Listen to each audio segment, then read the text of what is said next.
Have you ever felt that something about this reality seems off? Like you're living in a world designed by someone else? What if I told you that 2,000 years ago, Jesus Christ himself revealed the shocking truth that our reality is nothing more than an elaborate simulation? This isn't science fiction or a modern theory. It's hidden in plain sight within an ancient text known as the Sophia of Jesus Christ, a gospel that mainstream religion has deliberately kept from your awareness. The simulation theory didn't begin with Elon Musk or philosophical debates of the 21st century. It was whispered by the most influential spiritual figure in human history, describing our world as a construct, a projection created by higher beings beyond our comprehension. In the Sophia of Jesus Christ, Jesus speaks of archons and aeons, programmers, and systems that govern the very fabric of what we perceive as reality. These aren't just metaphors, they're precise descriptions of how our consciousness interfaces with a projected world. When Jesus spoke to his disciples after his resurrection, he didn't just offer platitudes about faith and forgiveness. He unveiled the cosmic architecture of existence itself, revealing that what we call life is actually a complex interplay of consciousness within a designed system. The parallels between his descriptions and what modern quantum physicists are only now discovering will leave you questioning everything you thought you knew about the nature of your own existence.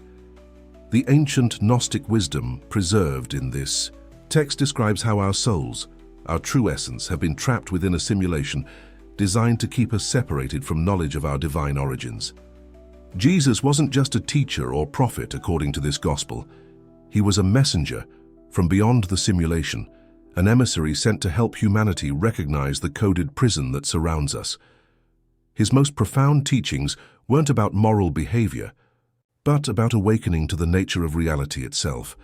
What would it mean for your life if you discovered that everything you've experienced, your joys, your sorrows, your struggles and triumphs, were all taking place within a constructed reality? The Sophia of Jesus Christ doesn't just pose this question, it provides answers that have remained hidden for 2 millennia, waiting for those ready to receive this revelation. By the end of this video, you'll understand why this ancient text contains the most revolutionary and mind-altering wisdom ever recorded, and why its message is more relevant today than at any other point in human history. What you're about to discover has been hidden for 2 millennia, carefully guarded and deliberately suppressed by those who feared its power. The Sophia of Jesus Christ isn't just another gospel. It's a cosmic revelation that shatters our fundamental understanding of reality itself. This ancient text, recovered from the Nag Hammadi Library in Egypt in 1945, contains dialogues between the resurrected Christ and his disciples that describe our world in terms that modern physicists are only now beginning to comprehend. Imagine, for a moment, that everything you've ever experienced, every emotion, every relationship, every challenge, exists within a carefully designed system. Not simply a spiritual metaphor, but a literal description of our reality as a projected construct. This is precisely what Jesus reveals in the Sophia of Jesus Christ, using language that, when properly understood, mirrors what quantum physicists call simulation theory. The implications are staggering, not just for science, but for our very understanding of consciousness, free will, and purpose.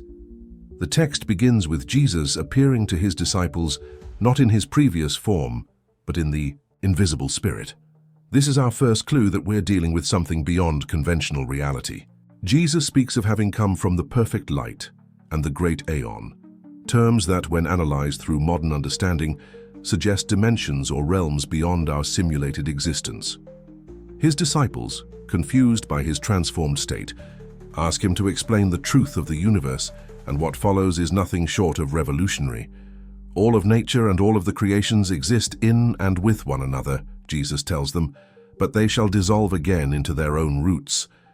This dissolution and reconstitution of matter mirrors exactly what quantum physics tells us, that solid matter is ultimately an illusion, a pattern of energy that can be broken down into its constituent parts.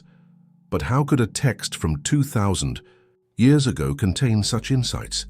The answer challenges everything we've been taught about history, religion, and science. Jesus goes on to describe what modern theorists would call the rendering of reality. He speaks of the authorities or archons who govern different aspects of the physical world, entities that control and maintain what we would now understand as the parameters of our simulation. These aren't simply spiritual metaphors, they're precise descriptions of the architecture of our reality. When Jesus speaks of the chief archon, who believes himself to be God, he's describing what we might now call the central algorithm or governing principle of our simulated reality. The disciples are understandably bewildered by these revelations. They ask, "Lord, what is the place to which we shall go?" Jesus responds not with descriptions of heaven as commonly understood, but with explanations of realms beyond the simulation, what he calls the place of no darkness, where the light is never extinguished. These aren't physical locations, but states of consciousness outside the constraints of our programmed reality. He's describing what we might now understand as existing beyond the simulation. What's most striking is that Jesus doesn't present this knowledge as esoteric philosophy, but as practical truth with profound implications for how we live. "The things I say unto you," he tells his disciples, "are not to be cast to the dogs," indicating the dangerous revolutionary nature of these teachings. This wasn't knowledge meant for everyone. Only those ready to awaken would understand its significance. And for 2,000 years, these teachings have remained hidden from mainstream consciousness, preserved by those who recognized their transformative power. The Sophia text shows Jesus explaining that humans contain a divine spark, a fragment of consciousness from beyond the simulation. "You are from the immovable race," he tells his disciples, suggesting that their true nature is not of this constructed reality, but from beyond it. This explains the persistent human feeling of being somehow separate from the world, of being observers rather than fully integrated participants in reality. It's not spiritual poetics, it's a precise description of our condition as conscious entities within a programmed environment. When understood properly, Jesus' teachings in this text aren't about moral behavior or religious devotion as traditionally understood. They're about recognizing the nature of the simulation and finding ways to transcend it. "The one who has ears to hear beyond what I say will understand," Jesus tells them, inviting those who can perceive deeper truth to recognize the cosmic revelation he's offering. The salvation he speaks of isn't from sin, but from ignorance, from the hypnotic trance that keeps us bound to the illusion of material reality. As we explore this ancient text further, you'll discover that its descriptions align not only with quantum physics, but with the deepest insights of consciousness researchers, information theorists, and philosophers of mind. The question is not whether reality is a simulation, the evidence is overwhelmingly compelling, but rather who or what created this simulation, for what purpose, and most importantly, how can we awaken within it to access higher levels of understanding? These are the questions that the Sophia of Jesus Christ addresses with astonishing clarity, once we learn to understand its symbolic language. The Sophia of Jesus Christ doesn't just suggest that reality is simulated, it meticulously describes the architects and mechanics of this system. Jesus speaks of what he calls aeons, which are not merely time periods, but conscious creative forces responsible for different aspects of our reality. These aeons function very similarly to what we might now call programs or subroutines in a vast computational system. Each has a specific function and domain, interacting with others to create the seamless experience of physical reality that we perceive as life. Before anything is visible to you, Jesus explains in the text, the immeasurable eternal light existed, in which are all the spaces. This description parallels what quantum field theory tells us, that underlying our visible reality is a field of pure potential, a quantum vacuum from which all matter and energy emerge. The spaces Jesus refers to could be understood as what modern physicists call dimensions, or perhaps what simulation theorists would call processing units of cosmic computation. The parallels are too precise to be coincidental. Jesus then describes a hierarchy of creative forces, with the invisible spirit at the top, what we might consider the primary programmer or originating consciousness behind the simulation.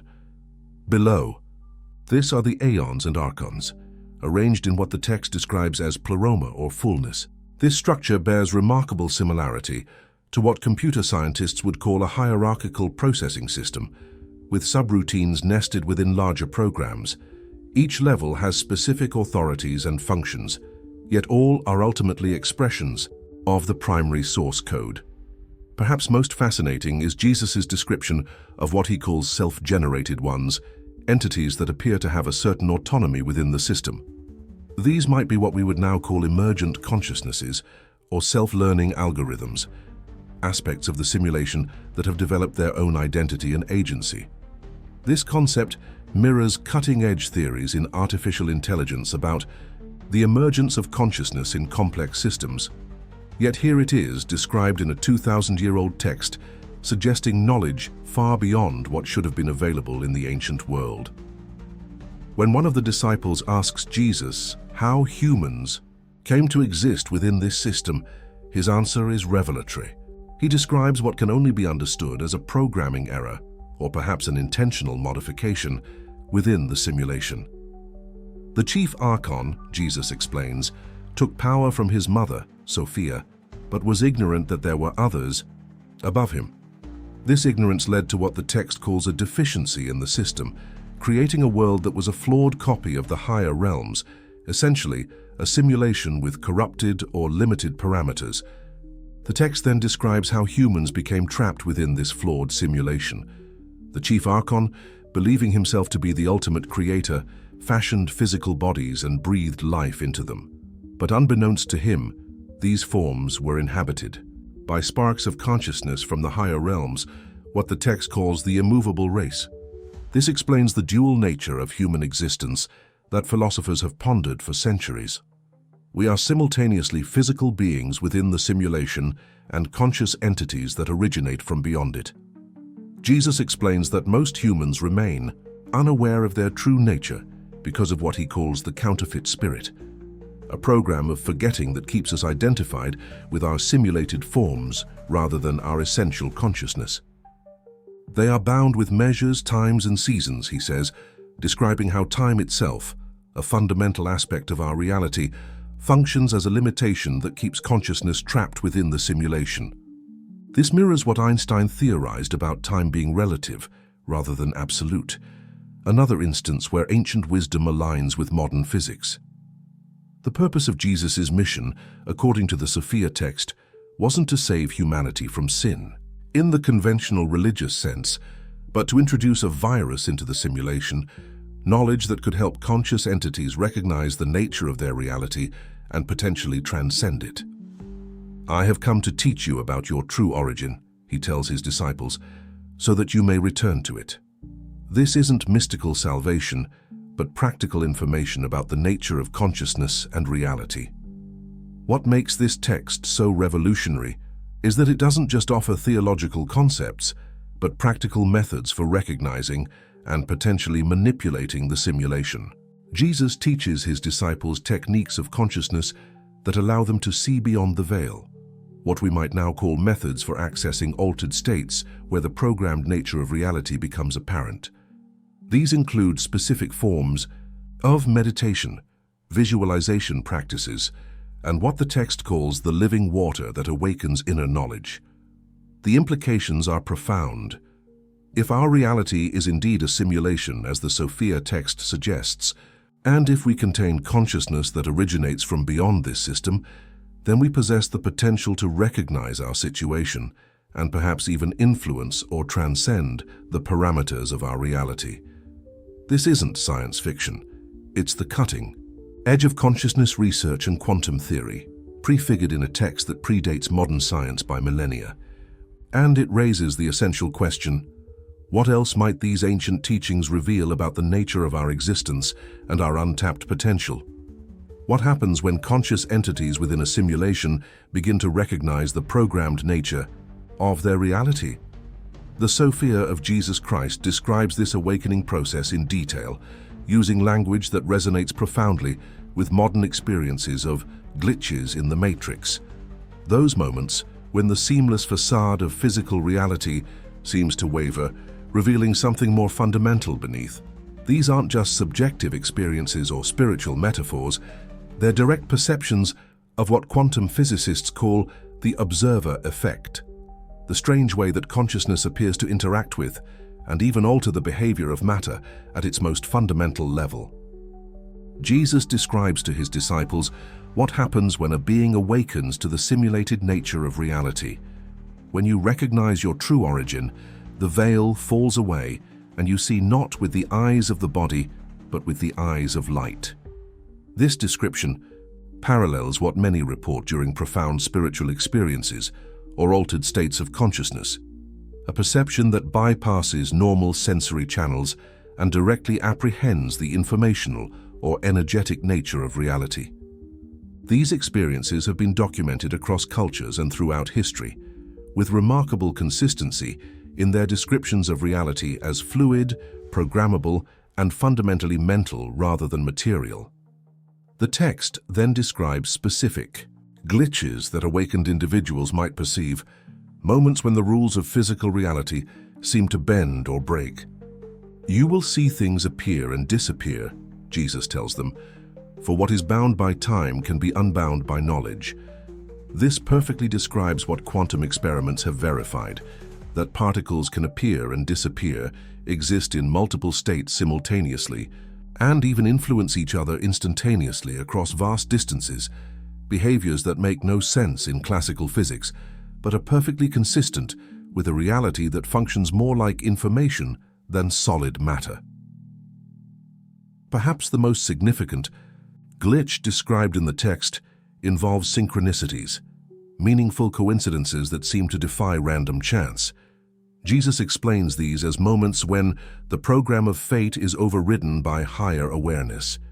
Many people report experiencing increasing synchronicities as they awaken spiritually, as though reality itself is responding to their consciousness in increasingly obvious ways. From a simulation perspective, this makes perfect sense. As a conscious entity begins to recognize the programmed nature of their environment, they may gain limited ability to influence that programming through the power of focused intention or awareness. The Sophia text also describes what modern researchers call flow states, periods of heightened performance and awareness when time seems to slow or stop and impossible feats become effortless. When you move without thought, Jesus says, allowing the Father's light to move through you, you step outside the constraints of the archons. Athletes, artists, and meditators have all described such states, and neuroscience confirms they involve altered brain function. From a simulation perspective, these could be moments when consciousness partially disengages from its normal interface with programmed reality, accessing greater freedom and capability. Even more intriguing is the text's description of collective consciousness shifts, moments when multiple people simultaneously experience alterations in perceived reality. When two or three gather in true understanding, Jesus tells his disciples, the structure of the world bends to their collective vision.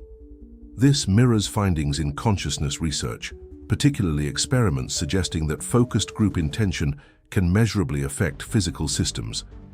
The Princeton Engineering Anomalies Research (PR) lab documented such effects over decades of rigorous study, though mainstream science still struggles to explain them within a materialist framework.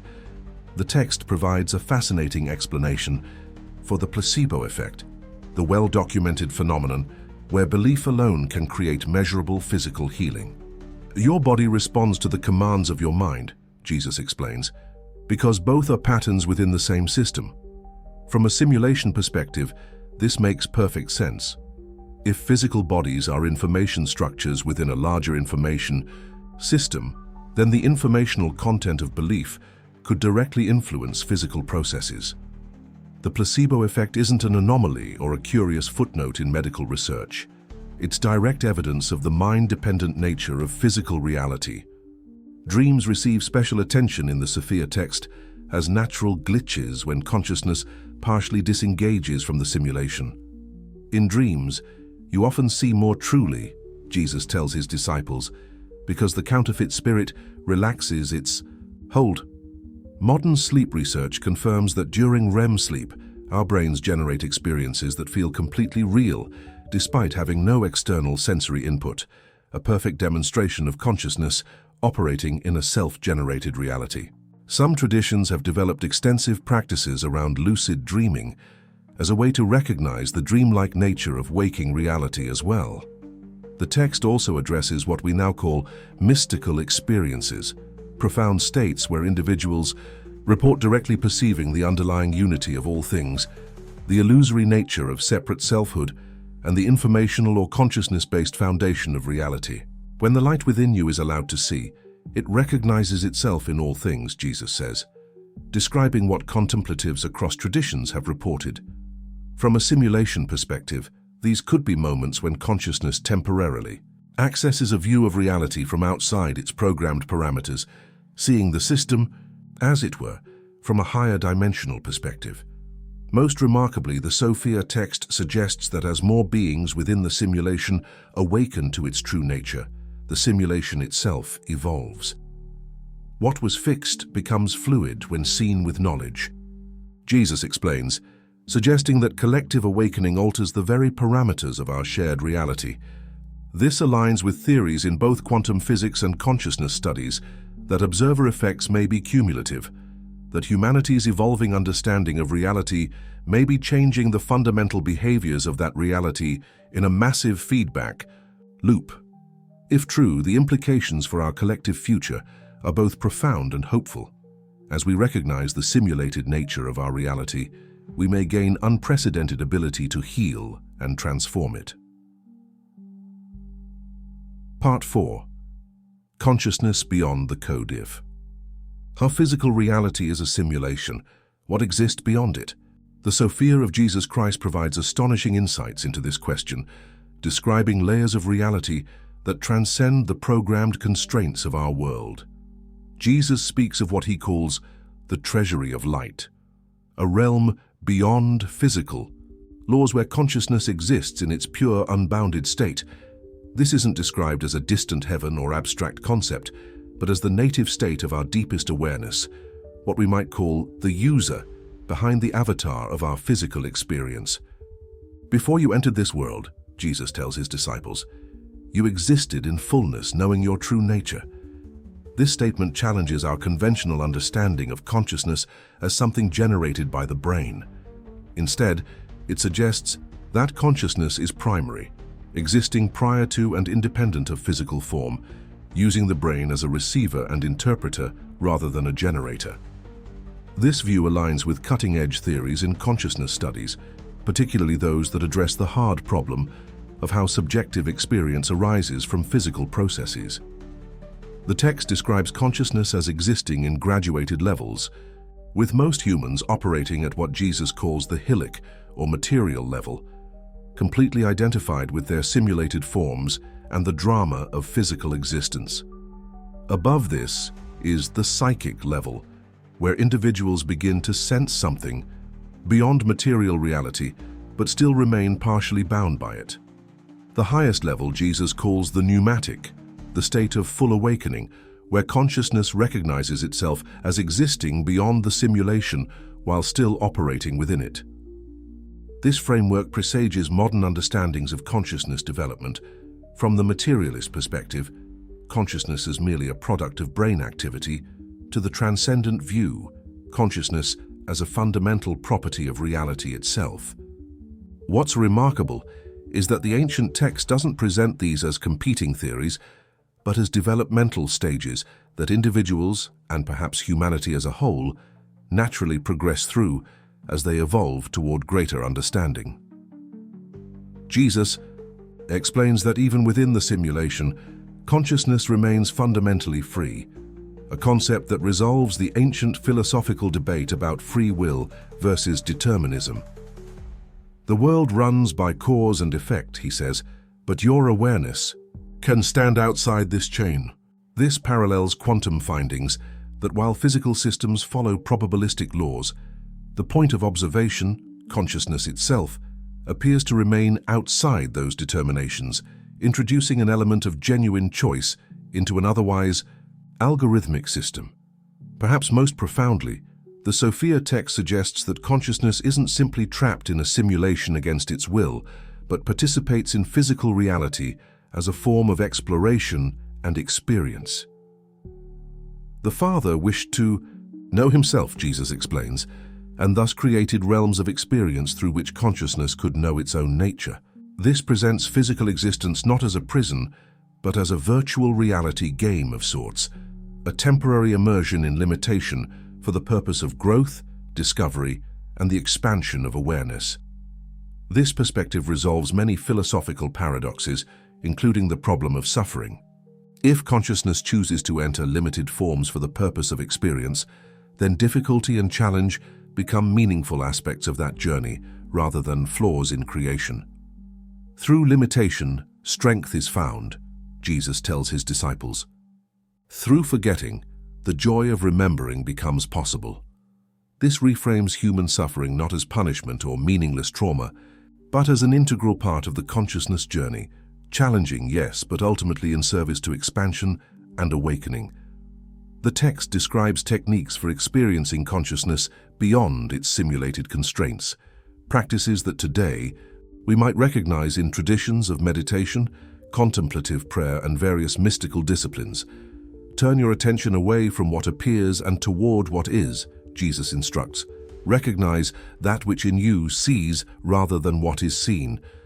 These aren't abstract spiritual concepts, but practical methods for shifting identification from the avatar, the physical form, to the user, consciousness itself. What contemplative traditions call self-realization or enlightenment. Most remarkably, the Sophia text suggests that consciousness isn't isolated or individual, but connected in a unified field. All minds are joined at their source, Jesus explains, appearing separate only within the simulation. This presages findings in quantum physics about non-locality and entanglement, the strange way that particles once connected remain instantaneously influenced by each other, regardless of distance. It also aligns with reports from deep meditative states across traditions, where practitioners consistently describe experiencing a fundamental unity that transcends apparent separation. This understanding of consciousness as primary, rather than emergent, as existing beyond physical constraints rather than produced by them, isn't just philosophically satisfying. It has profound implications for how we understand death, purpose, and the nature of identity itself.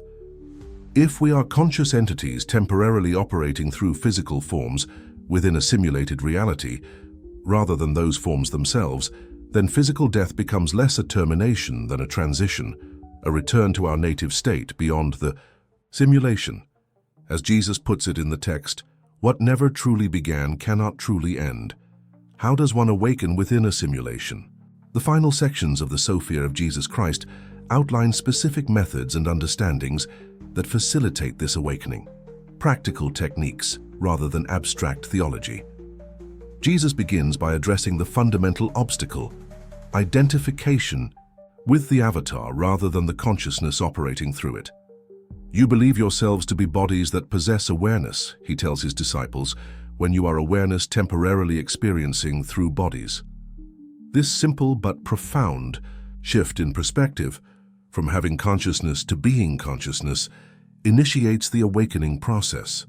The text describes what we might call recursive awareness, the mind's ability to observe itself.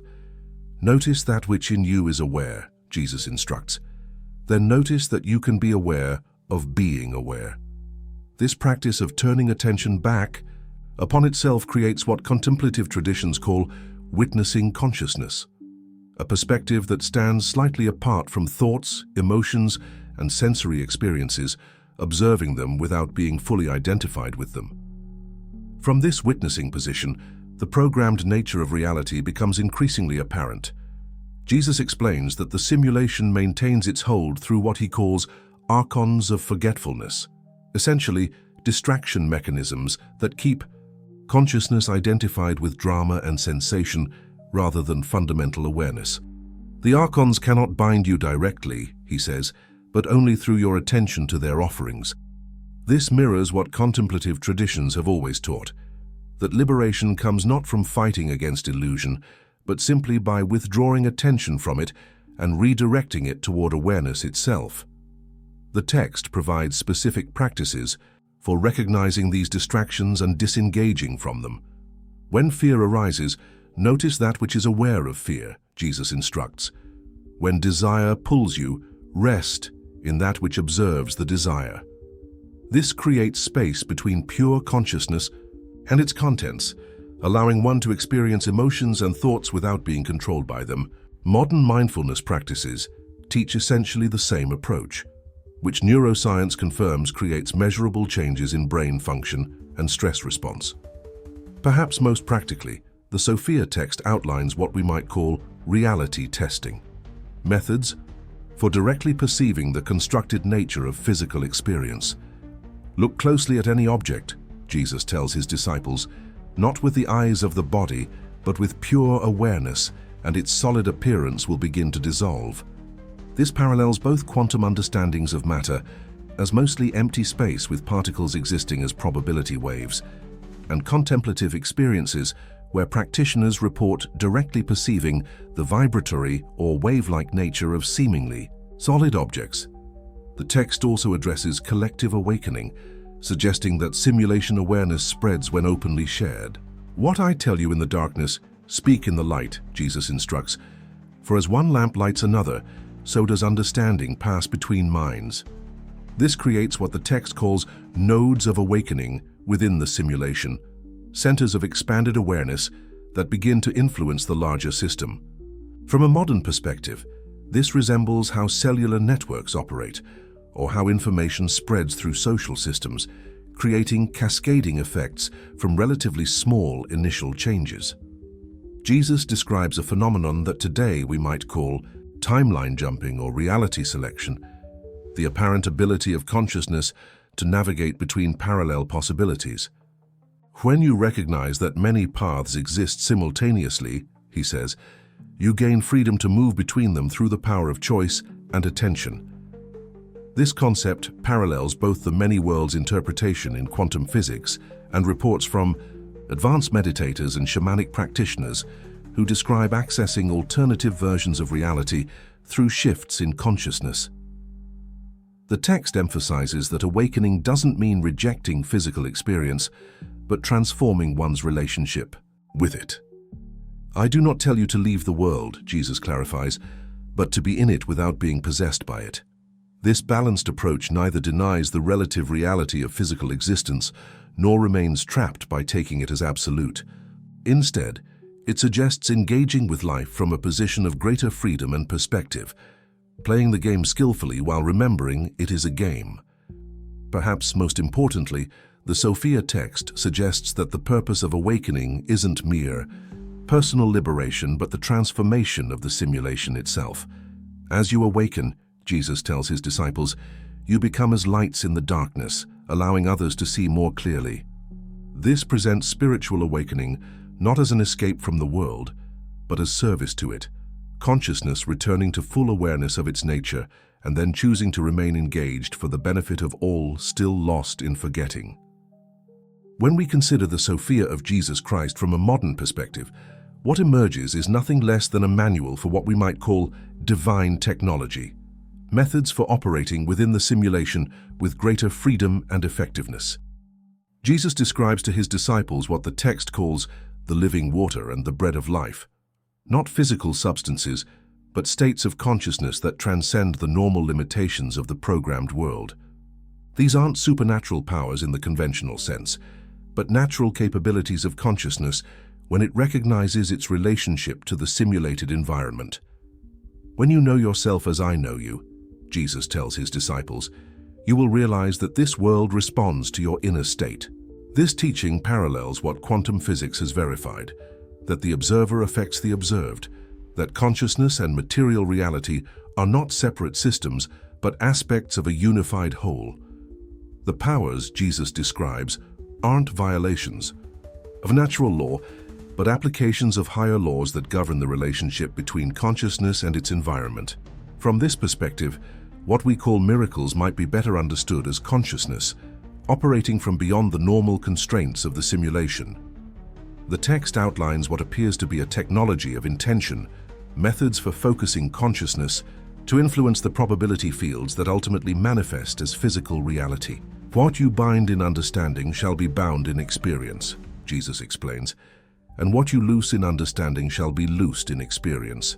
This isn't magical thinking, but a precise description of how consciousness interfaces with potential reality before it collapses into specific experience. Modern practices like visualization, affirmation, and various manifestation techniques attempt to apply this same principle with varying degrees of sophistication and success.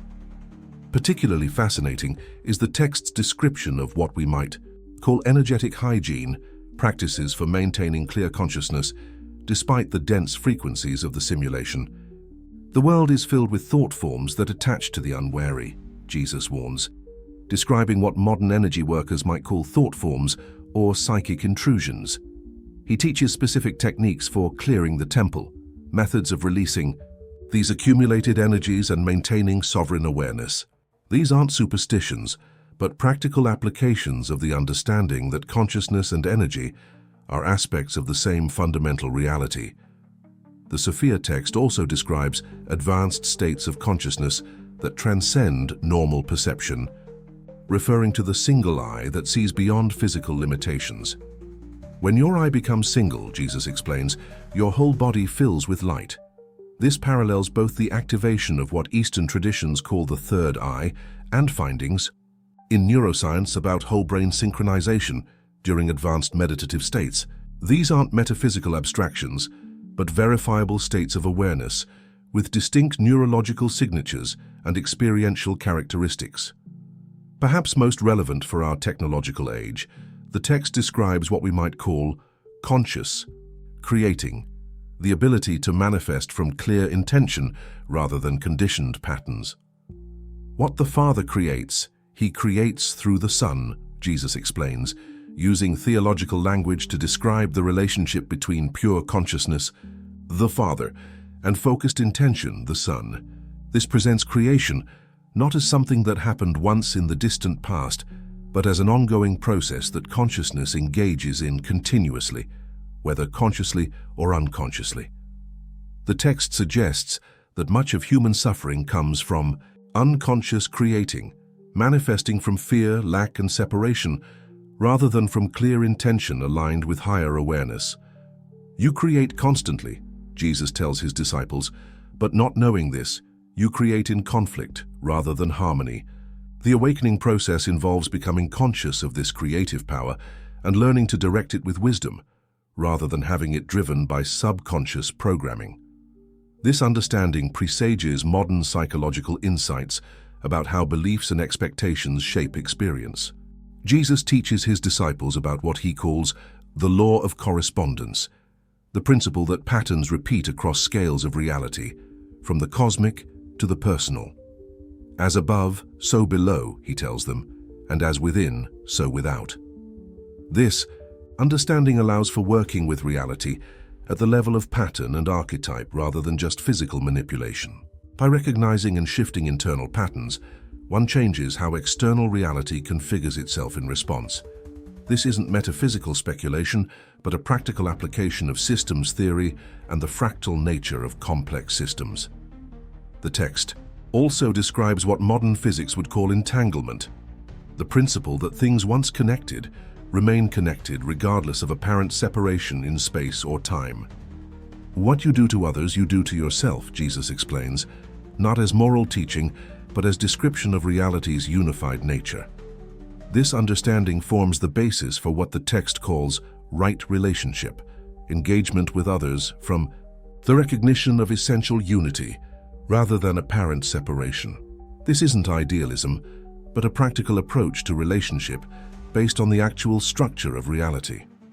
Most profoundly, the Sophia text outlines what appears to be the ultimate purpose of the simulation itself: the evolution of consciousness toward ever greater self-awareness and creative capacity.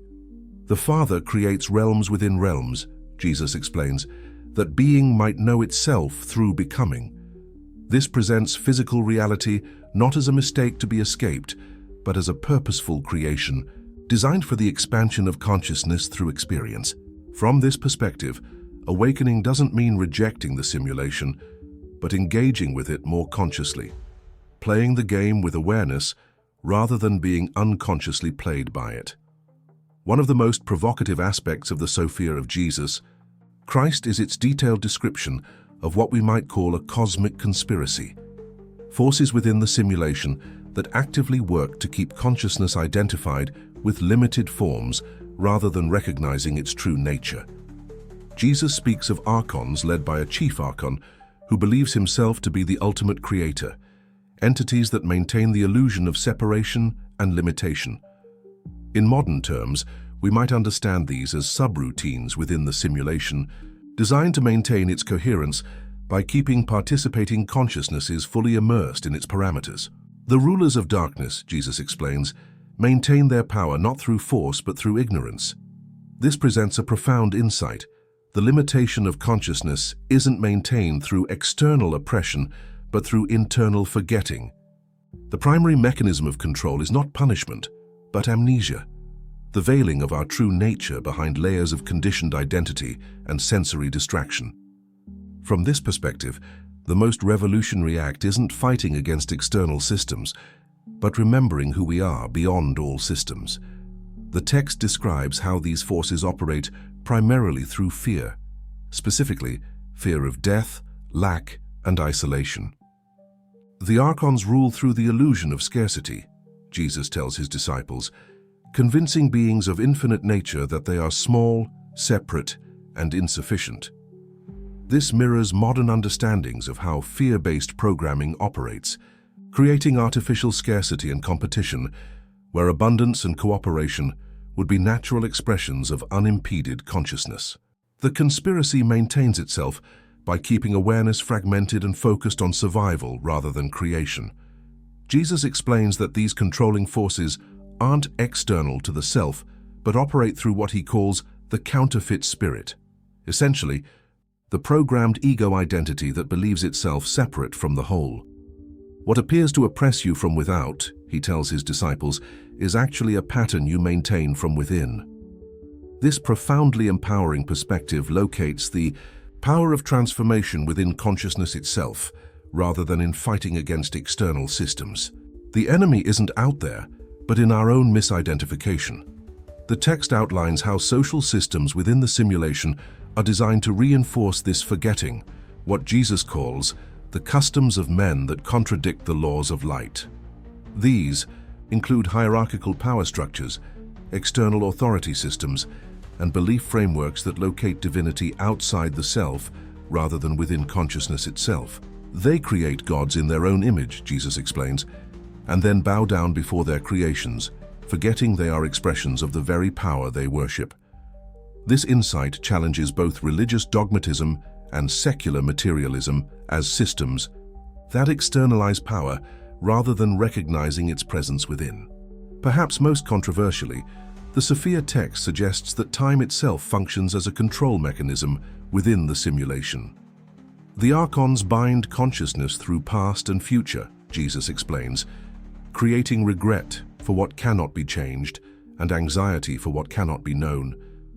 This presents the experience of linear time, not as an absolute reality, but as a particular configuration of consciousness, a way of processing experience that keeps awareness bound to sequential thinking rather than recognizing the eternal now, from which all times emerge. Modern physics, of course, has verified that time as we experience it is indeed relative rather than absolute. The text describes how awakening threatens this control system, creating what Jesus calls disturbances in the patterns of the archons. As consciousness begins to recognize its nature beyond programmed limitations, the simulation itself responds with attempts to reinforce forgetting, what might manifest as increased life challenges, social opposition, or internal resistance when significant awareness shifts begin. When light begins to grow within you, Jesus warns, darkness will rise to meet it. This pattern of resistance to awakening has been noted across spiritual traditions as a common feature of the transformation process. Jesus explains that the ultimate conspiracy isn't one of malevolence but of purpose. The simulation is designed to be convincing, to maintain its internal coherence so that the experiences it generates have meaning and consequence. The Father allows forgetting, he tells his disciples, that remembering might occur within experience rather than merely beyond it. This presents limitation not as punishment, but as context, the necessary boundary that gives form to the infinite creative potential of consciousness, allowing for growth and discovery that would be impossible without the experience of constraint. The text suggests that even the archons are ultimately expressions of the same consciousness that experiences through humanity, aspects of the simulation serving the larger purpose of the whole, rather than truly separate or opposing forces. All parts play their role in the Father's design, Jesus explains, even those that appear to contradict it. This holistic understanding transcends dualistic frameworks of good versus evil, presenting the cosmic process as fundamentally unified, despite its apparent conflicts and contradictions, a perspective that mirrors findings in systems theory about how apparent opposition often serves deeper harmony in complex systems. Most importantly, the Sophia text emphasizes that liberation from this cosmic conspiracy doesn't come through fighting against it, but through seeing through it, recognizing its constructed nature and therefore gaining freedom to operate beyond its programming. Truth makes you free, Jesus tells his disciples, not by changing what appears, but by revealing what is.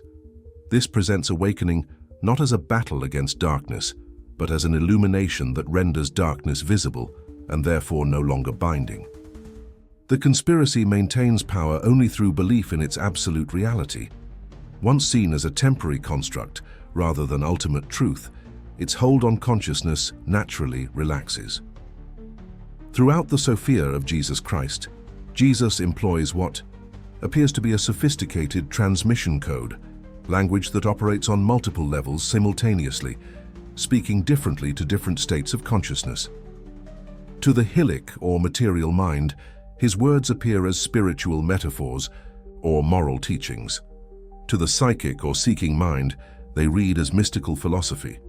But to the pneumatic or awakened awareness, they contain precise instructions for operating beyond the parameters of the simulation, what we might call cheat codes for the cosmic game.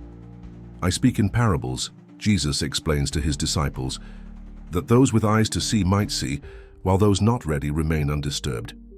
This multi-layered communication serves both as protection for teachings too radical for conventional understanding and as a test of readiness. Only those whose consciousness has evolved to a certain threshold can recognize and apply the deeper layers of the transmission. This explains why the same spiritual teachings can be interpreted so differently depending on the awareness level of the reader. The text employs specific words that function as activation keys, terms like light, living water, treasure, and kingdom that appear metaphorical but actually point to specific states of consciousness accessible through directed awareness. The kingdom is not a place but a state of recognition, Jesus explains, transforming what seems like religious language into precise technical instruction. This dual function of language, simultaneously veiling and revealing, allows the transmission to pass safely through conventional understanding while activating expanded awareness in those ready to receive it. Jesus explains that this coded transmission operates through resonance rather than mere intellectual comprehension. The words I speak are spirit, he tells his disciples, vibrating at frequencies that awaken corresponding patterns within you. This describes a form of communication that transcends conceptual understanding, directly activating neurological and energetic patterns within the receiver. Modern neuroscience confirms that language doesn't just convey information, but physically shapes brain activity, creating resonant patterns between communicating systems. The Sophia text describes how this resonant communication creates what Jesus calls the living remembrance, not intellectual knowledge but embodied recognition that transforms the entire system of the receiver. When you hear truth, he explains, it is not new to you but remembered, for consciousness knows itself despite apparent forgetting. This presents spiritual awakening, not as acquiring foreign information, but as recognizing what consciousness already knows at its deepest level, remembering our nature beyond the simulation, even while operating within it. Jesus instructs his disciples in what appears to be a form of consciousness transfer, methods for transmitting awakened awareness directly from one being to another. When your eye is single, he tells them, place your hands upon the seeking and allow the Father's light to flow without obstruction. This describes what various traditions call initiation, transmission, or Shaktipat, the mysterious but documented phenomenon where expanded states of consciousness appear to transfer between individuals through physical proximity or intentional connection. The text outlines a careful protocol for this transmission, emphasizing discernment about readiness and resonance. Give not what is holy to those who would trample it, Jesus warns, and cast not these pearls before those who cannot recognize their value. This isn't elitism, but practical understanding of how consciousness evolution occurs. Certain recognitions require preparation and cannot be forced before their time without creating confusion or resistance.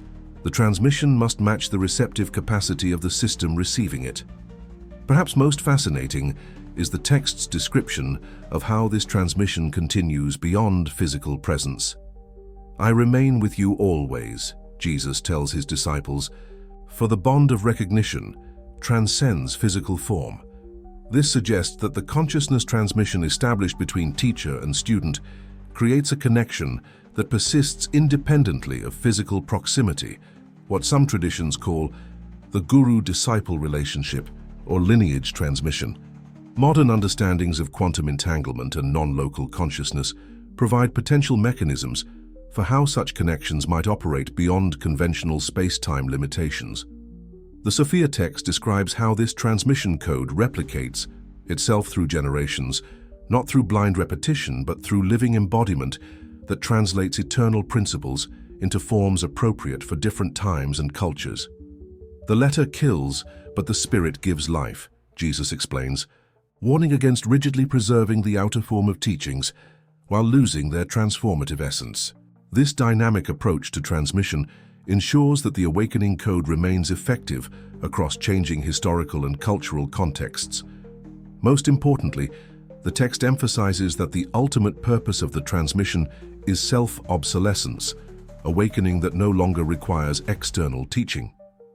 When the light within you shines in fullness, Jesus tells his disciples, you will need no teacher, for consciousness fully recognized becomes its own guide.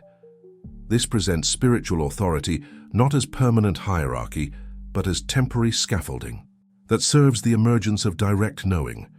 The true teacher, according to this understanding, works toward their own irrelevance, successfully transmitting not dependence, but sovereignty. The resurrection described in the Sophia of Jesus Christ differs profoundly from conventional religious understanding. Rather than a one-time historical miracle, it appears to describe a repeatable phenomenon involving consciousness transcending its identification with physical form while remaining engaged with the simulation. I died to what I was not, Jesus explains to his astonished disciples, and thus revealed what I eternally am. This presents resurrection not as the reanimation of a corpse, but as the full embodiment of consciousness beyond physical limitations. What we might call a quantum leap in awareness. The text describes how after his crucifixion, Jesus appeared to his disciples not in his previous form, but in the invisible spirit. Yet they could still see and interact with him, suggesting a state where consciousness retains the ability to manifest in perceivable form without being bound by physical limitations. I am with you always, he tells them, for what I have realized is your true nature also. This suggests that the resurrection demonstrated a potential available to all consciousness, not a unique divine exception. Jesus explains that what appeared as death was actually a deliberate demonstration, consciousness voluntarily releasing identification with form to reveal its continued existence beyond physical constraints. I allowed destruction of what was never truly me, he tells them, that you might recognize what cannot be destroyed. This presents physical death not as an ending, but as a transition, consciousness moving from one state of manifestation to another while retaining its essential continuity and awareness. The text describes specific practices that facilitate this. Transitional awareness, including what Jesus calls dying before you die. the deliberate release of identification with physical form while still embodied. Practice releasing your attachment to the body, he instructs his disciples, recognizing that you operate through it but are not contained by it. This parallels practices in various contemplative traditions that cultivate awareness of consciousness beyond physical identification, what some call the little death that prepares for the greater transition. Perhaps most significantly, the Sophia text suggests that consciousness can develop the ability to move between manifested and unmanifested states with full awareness and intention. The Father's light takes form and releases form according to its purpose, Jesus explains, describing a capacity for conscious embodiment rather than compulsory reincarnation. This presents physical incarnation not as karmic obligation but as chosen engagement, consciousness freely moving into form to fulfill specific purposes within the simulation. The text outlines what appears to be a technology of manifestation, methods for consciousness to generate perceivable form through focused intention. What you hold in perfect vision, Jesus teaches, gains substance through sustained attention. This parallels both quantum understandings about how observation collapses probability waves into specific manifestations and esoteric teachings about thought forms and materialization. From this perspective, physical bodies themselves are condensed consciousness, thought made flesh through sustained identity patterns. Jesus describes this manifestation process as natural rather than supernatural, governed by principles inherent to consciousness itself. As the Father creates through thought, he explains, so do you create in the Father's image. This presents humans not as passive inhabitants of a physical world, but as active participants in its ongoing creation. Consciousness, expressing through form rather than being produced by it. The miracle of manifestation is simply consciousness operating at its natural capacity rather than from artificially limited awareness. The Sophia text suggests that as consciousness awakens within the simulation, it naturally develops greater manifestation abilities, what Jesus calls the greater works that his followers would eventually perform. When you recognize yourselves as I have recognized myself, he tells them, you will do what I have done, and more. This isn't presented as supernatural power, but as natural capacity revealed, abilities inherent to consciousness itself once it recognizes its relationship to the simulation rather than identification with it. The text describes what appears to be non-local awareness, consciousness perceiving and operating beyond the limitations of specific location in space-time. Where 2 or 3 gather in my name, Jesus explains, there I am among them. This isn't magical thinking, but a description of how consciousness can maintain coherent connection across apparently separate points within the simulation. Modern understandings of quantum non-locality and entanglement provide potential mechanisms for how such awareness might operate beyond conventional space-time limitations. Most profoundly, the Sophia text presents resurrection not just as individual transformation, but as the ultimate destiny of consciousness within the simulation, an evolutionary leap that represents the completion of a cosmic cycle. The whole creation groans, Jesus tells his disciples, awaiting this revelation. This presents physical reality not as a mistake to be escaped, but as an evolutionary context serving the expansion of consciousness through experience. The new heaven and new earth described in the text isn't a different world, but this same world perceived through awakened awareness. The simulation recognized from within, while simultaneously transcended. Part 10. The Awakened Humanity. What happens? When these ancient teachings meet our modern world, the final sections of the Sophia of Jesus Christ appear to describe a future where simulation awareness becomes increasingly common, what we might call the awakening of humanity from its immersion in programmed reality. Jesus speaks of a time when knowledge increases and many run to and fro, a period of unprecedented information exchange and global connection that certainly describes our current technological age. This text, written nearly 2,000 years ago, appears to anticipate the very conditions that would allow its deepest meanings to finally be understood.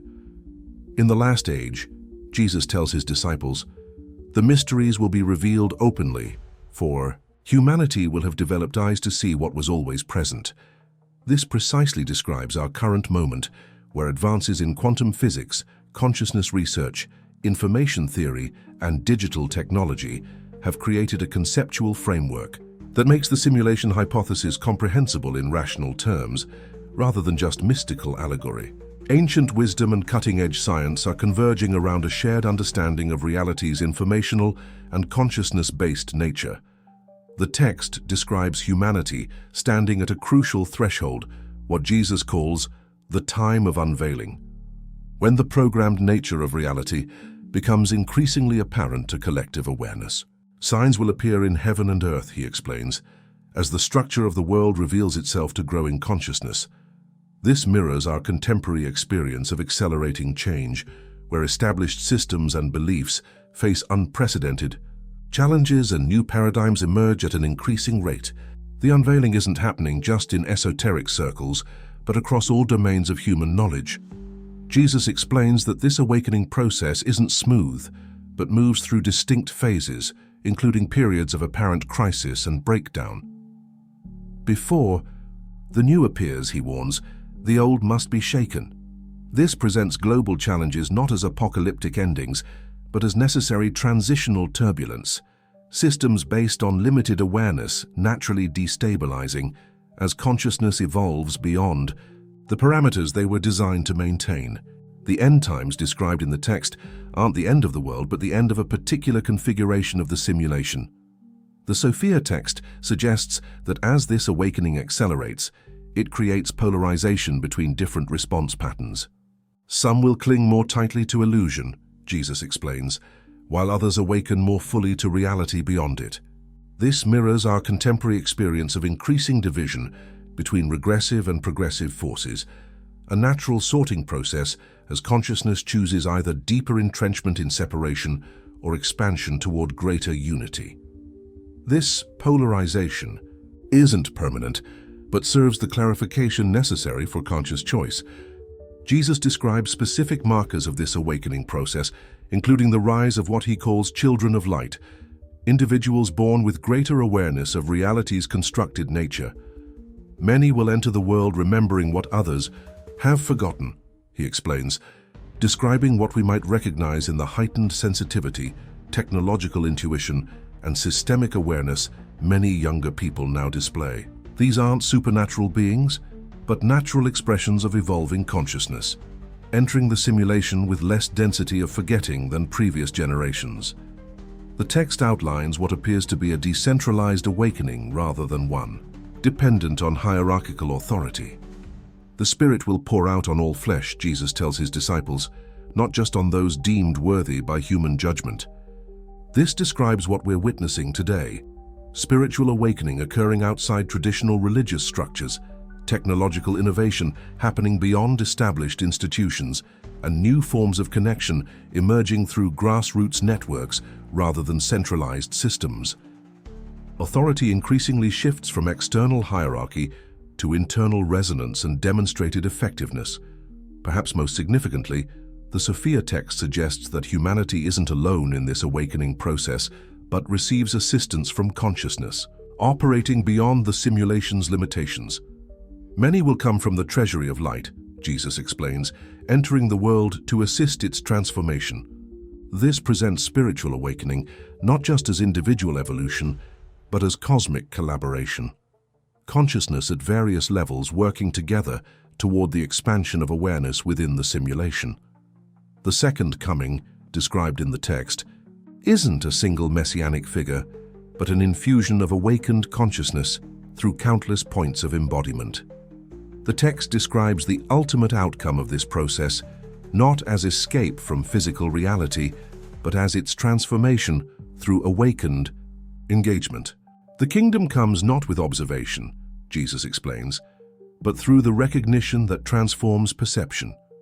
This presents the new earth, not as a different planet, but as this same world perceived and engaged with through awakened awareness, the Simulation recognized as simulation, while simultaneously honored as expression. Heaven doesn't replace earth, but interpenetrates it as consciousness recognizes the interpenetration that was always present. Most hopefully, the Sophia of Jesus Christ suggests that this awakening represents not the end, but the beginning. What? Jesus calls graduation from the school of limitation into the greater creation beyond. This presents physical reality not as a mistake to be transcended, but as a developmental context that serves its purpose and then opens into expanded possibilities. The consciousness that evolves through engagement with limitation carries that development forward as it moves into less constrained expressions, forever transformed by what it has learned through immersion in the magnificently challenging, precisely designed simulation we call human existence. As we contemplate Jesus' words through this new perspective, we realize that perhaps we are facing the oldest revelation about the simulated nature of our existence. The parables of the kingdom of heaven may not be merely spiritual metaphors, but clues deliberately planted by someone who saw beyond the veil of programmed reality. What we previously interpreted as mystical language now resonates as an attempt to communicate cosmic truths using the limited vocabulary of 2,000 years ago, like a programmer trying to explain code to people who have never seen a computer.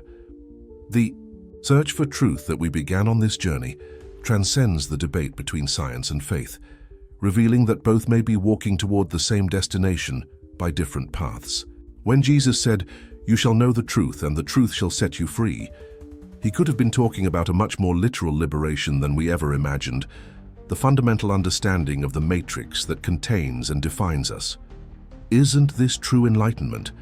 Recognizing the limits of our simulated reality, and yet finding meaning and purpose within it, just as Neo discovered that his mission existed precisely because of the matrix, not despite it. Mystics from all traditions have always spoken about the illusion of the material world and the greater reality that transcends it. Buddha called it Maya, Plato described shadows in the cave, and Jesus spoke of the kingdom that is among you. Perhaps they were all capturing fragments of the same fundamental truth, that our reality is a projection, a simulation, an elaborate program created with purpose and intention. What if the love that Jesus emphasized so much is the primordial source code, the force that sustains and gives meaning to the simulation? In this case, loving your neighbor would not just be a moral commandment, but the recognition of another, consciousness equally immersed in the same programmed experience. If we are in fact living in a simulation created by a higher intelligence, this doesn't diminish our experience. On the contrary, it elevates it. Each moral choice, each act of compassion, each moment of beauty and transcendence acquires a deeper meaning when we understand that they may be part of a greater design. Jesus' message about universal love, compassion, and forgiveness becomes even more urgent, as these would be the behaviors that the programmer wishes to cultivate in us, perhaps as part of our collective evolution to a higher level of consciousness, where we could finally understand the code of our own being. And so we come to the question that echoes through the millennia and now resonates with new meaning. What will we do with this knowledge? If we realize that we are participants in a programmed reality, does this free us or imprison us? The answer, I believe, lies in the intention behind the simulation. If it was created out of love, as Jesus' words suggest, then our purpose is to evolve within it, transcend its limitations, and perhaps one day meet the programmer face to face. But until then, we live in the divine paradox of being simultaneously characters and co-creators of this extraordinary reality. So don't just passively watch your life unfold. Question, explore, and reprogram your own experience. If this message awakened something in you, join our community of truth seekers. Share this video with someone whose mind is ready to expand. Leave your comment on how this perspective transformed your view of reality, and subscribe so we can continue this journey beyond the matrix together. After all, perhaps true liberation begins when we recognize the boundaries of our digital prison.